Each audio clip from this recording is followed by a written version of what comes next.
வணக்கம். வாழ்க வளமுடன். ஆன்மீகமும் மருத்துவமும் சிறப்பு செய்திகள், ஆலயங்களில் நடக்கக்கூடிய சில சிறப்புகளை பற்றி சொல்லக்கூடிய தொடர்களை இப்போ நம்ம பார்க்குறது.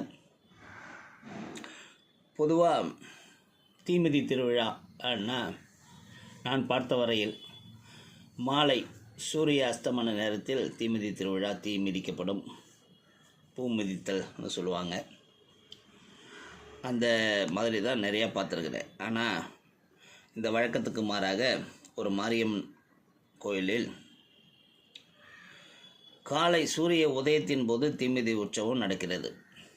அது மட்டும் இல்லாமல் இந்த தீக்குண்டம்னு பார்த்திங்கன்னா ஒரு செவ்வக வடிவில் ஒரு குண்டம் அமைச்சு அதோட முடிவில் ஒரு தண்ணீர் தேக்கி வச்சுருப்பாங்க. தண்ணீர், பால் குண்டம்னு சொல்லுவாங்க. அதை பால் ஊற்றி வச்சுருப்பாங்க. அதில் தண்ணி நிறைய கலந்துருக்கும். அது பாலும் தண்ணியும் கலந்தால் பால் குண்டம்னு அதை சொல்கிறது உண்டு. ஏன்னா சூட்டில் நடந்து வரவங்க அதில் கொஞ்சம் கால் வச்சுட்டு போகணுன்ட்டு. ஆனால் இந்த கோயிலில் அந்த மாதிரி பால் குண்டம் கிடையாது. இந்த மாதிரி சிறப்பு வாய்ந்த இந்த மாரியம்மன் திருக்கோயில் காலையில் தீமிதி நடக்கும் கோயில் மேலே தென்குடி என்கிற ஒரு இடத்துல இருக்குது. இது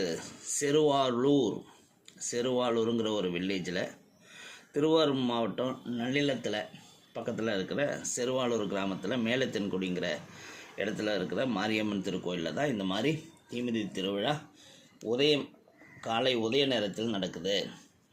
இந்த செய்தி கண்டிப்பாக எனக்கு ஆச்சரியம் கொடுத்தது. இந்த மாதிரி நல்ல விஷயங்களை 4 பேருக்குடன் பகிர்ந்து கொள்ளுங்கள். வாழ்க வளமுடன், நலமே சூழ்க.